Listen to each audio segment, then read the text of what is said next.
Detective Mehul को खबर मिलती है कि एक क्रिमिनल एयरपोर्ट के थ्रू देश छोड़कर भाग रहा है।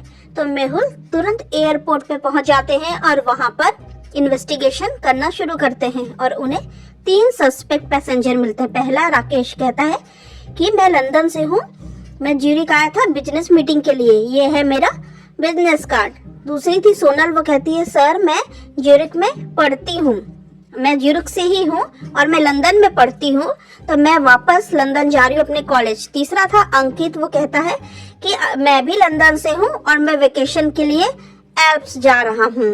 तो मेहुल को इनके बयानों से कुछ समझ ही नहीं आता है, तो वो इन तीनों के लगेज को स्कैनर में डाल के चेक करवाते हैं ताकि कोई क्लू मिल सके। तो ये देखिए ये तीनों के लगेज हैं। तो इनसे क्या आप बता सकते हो कि जो क्रिमिनल है वो कौन है?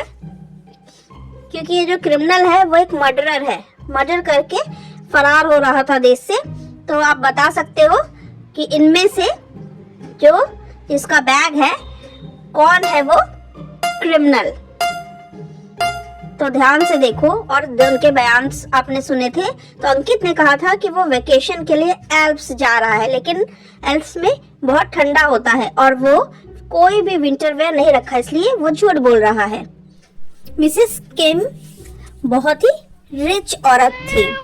वो चाहती थी कि उनके मरने के बाद उनके कैट्स की जो केयर टेकर थी एमा, उनको उनकी संपत्ति में से कुछ हिस्सा मिले। लेकिन मिसेस किम की डेथ के बाद एमा को कुछ भी नहीं मिलता है। तो वो मिसेस किम की लॉयर के पास जाता है और पूछती है क्यों नहीं मिला। तो लॉयर कहता है कि उन्होंने सब कुछ अपने रिलेटिव्स के नाम अपने विल में लिख दिया, तुम्हारा नाम कुछ भी नहीं लिखा है। एमा को इस बात पे शक होता है और वो डिटेक्टिव मेहुल के पास हेल्प मांगने जाती है और उनको कॉपी दिखाती है उनकी विल की, मिसेस किम के विल की। तो डिटेक्टिव मेहुल उसे एनालाइज करते हैं। तो आप भी एक लुक देखिए और बताइए कि ये जो विल बनाई गई है वो रियल विल है या फेक विल है। तो मिसेस केम्प ने एमा के नाम कुछ किया था या नहीं किया था, ये तो बिल से ही पता चलेगा, किसी ने उसके साथ छेड़छाड़ की है। तो ध्यान से देखिए 3 पेज की बिल है और उसमें जो 2 पेज है उनके जो नंबर्स हैं वो लेफ्ट साइड में कॉर्नर पे लिखे हैं, लेकिन तीसरे पेज का मिड में लिखा है। इसका मतलब कि जो तीसरा पेज है वो बाद में ऐड किया गया है। जेकस ने पेट्रोल पंप पे रुककर पेट्रोल भरवाया, लेकिन उसके बाद उसकी कार स्टार्ट ही नहीं हो रही थी। तो उसने लिफ्ट के लिए इधर उधर देखना शुरू किया और उसे लिफ्ट देने के लिए 3 गाड़ियां आके रुकती हैं। तो ये रही 3 गाड़ियां। अब आप उनमें से तीनों गाड़ी को देखो और उनमें से एक गाड़ी जो है 3 में से वो एक सेफ है, बाकी 2 में खतरा है। तो आपको बताना है कि इनमें से कौन सी गाड़ी सेफ है जिसमें वो बैठकर आराम से सेफली पहुंच सकता है।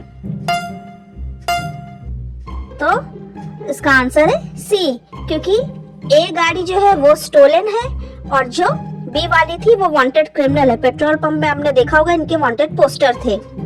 एक न्यूली मैरिड ब्राइड इंस्पेक्टर के पास आती है, इंस्पेक्टर जेम्स के पास, और रिपोर्ट करती है कि उसके हस्बैंड का मर्डर हो गया है। वो बताती है कि जेम्स आज ही मेरी शादी हुई थी और हम लोग शादी के बाद अपने हनीमून के लिए फॉरेस्ट की तरफ से अपनी ट्रिप पे जा रहे थे। हम अपनी ट्रिप बहुत एंजॉय कर रहे थे, वो कार से जा रहे थे।